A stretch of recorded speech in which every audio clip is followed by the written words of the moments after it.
This is a movie review from 1957, and it's The Wrong Man, produced and directed by Alfred Hitchcock, and it's starring Henry Fonda in the lead role of Christopher Emmanuel Balestro, Manny to his friends and family. His wife is played by Vera Miles, her name's Rose. His mother is played by Esther Miniotti. His attorney is played by Anthony Quayle, Frank O'Connor, and a police officer who's involved in the case, played by Harold Stone, Lieutenant Bowers. So this movie, many view as a lost masterpiece in terms of Hitchcock's filmology. And I must admit, I was extremely gripped by it, frame by frame. It's rather bleak. It's set in New York City in black and white, and it tells the tale, a true story, of Manny, played by Fonda, who basically plays double bass in a band at a Queens nightclub, the Stork Club. He's a family man, and he's very devoted to his wife, and they aren't really very well off. Yes, he gets a living by playing in the band, but he's hardly rolling in it. They live very conservatively, and one night he comes back from playing his gig, and his wife's suffering from toothache, and so they discuss the possibility of cashing in or getting a loan on an insurance policy that Rose has to use to fund the necessary cost of dental care. Unfortunately, when he goes to the insurance office, although there's no problem in terms of the discussion regarding the loan, one of the staff mistakenly appears to recognize him as a man who robbed the insurance company some weeks before. And so they alert the police, who then arrest Manny at his club, and he's taken down to the station, and what follows is that he is then taken to a number of other locations that have been robbed, and the owners of the stores, etc., are asked to confirm or deny that he was the man responsible for the robberies. He then returns for further interrogation at the state, and he's asked to write some information, which is then compared with a note that was given by the robber to extort some money, and the note unfortunately corresponds identically to the robber's note, in as much that there's a spelling mistake in the handwriting which is identical to the robber's note, and this implicates Manny further as being responsible. He's then arrested, and I must say that the detailed process that Hitchcock carries out with regard to his spell in custody at the station is one of the strongest aspects of the movie.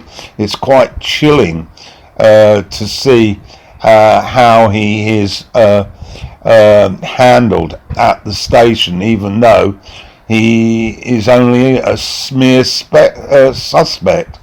For example, he's put in a cell, and Hitchcock cleverly moves the camera around the cell from Fonda's eyes, and we see a very bare place, and we also see the almost panic and fear in the eyes of Manny.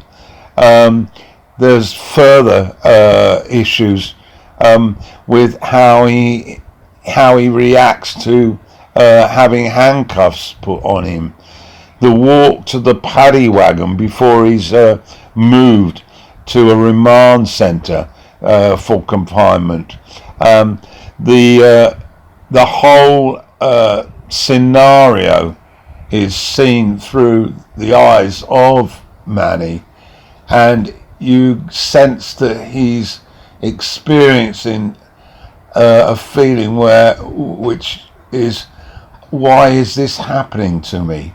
It's described visually almost as a nightmare to him, as he's sitting next to others who are being held in custody, but they're clearly individuals that look the part, whereas Manny looks completely in the wrong place at the wrong time, and it's really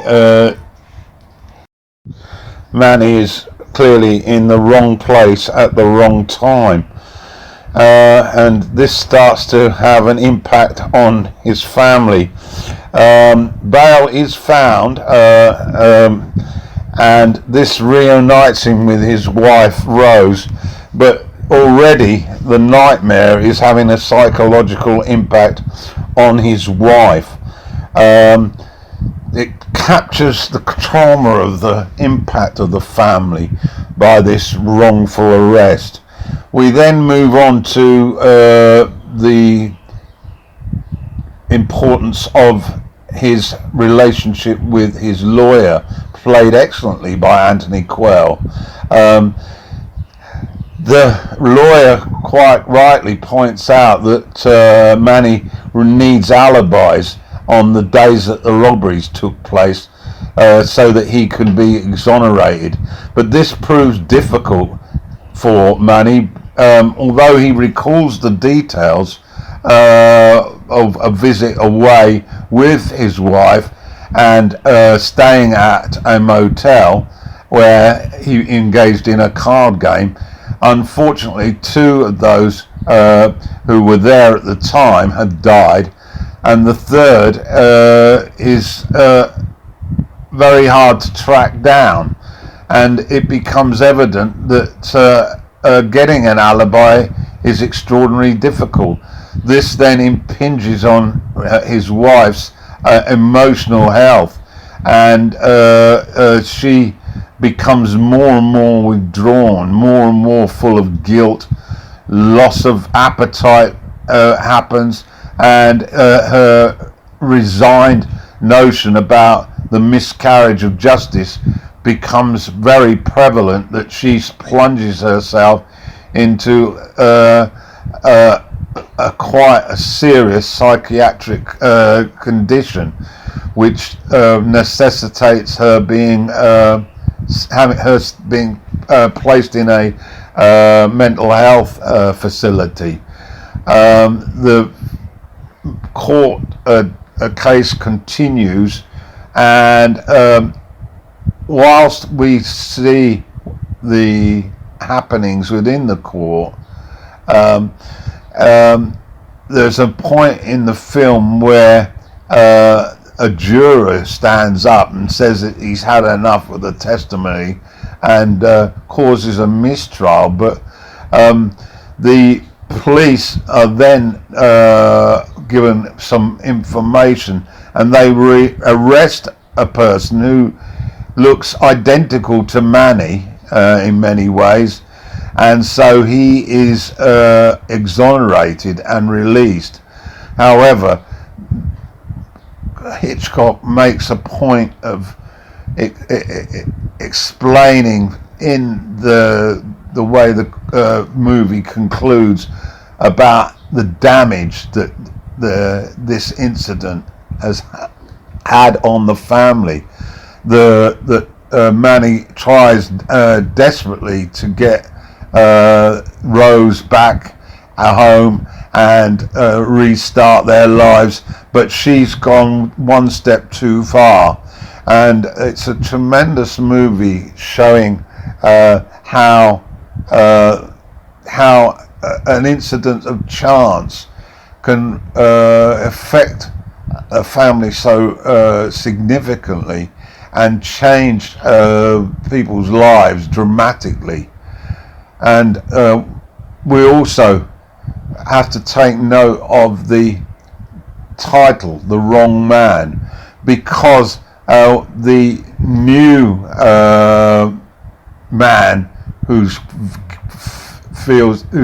seen as responsible by the police, in his first interview repeats the same words about him being innocent as Manny did when he was arrested.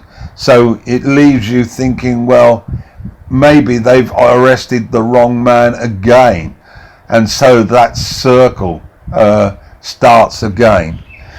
So anyway, in conclusion, I think it's a magnificent film, and one of Hitchcock's best, and as such it is number 4 in my top movies of 1957.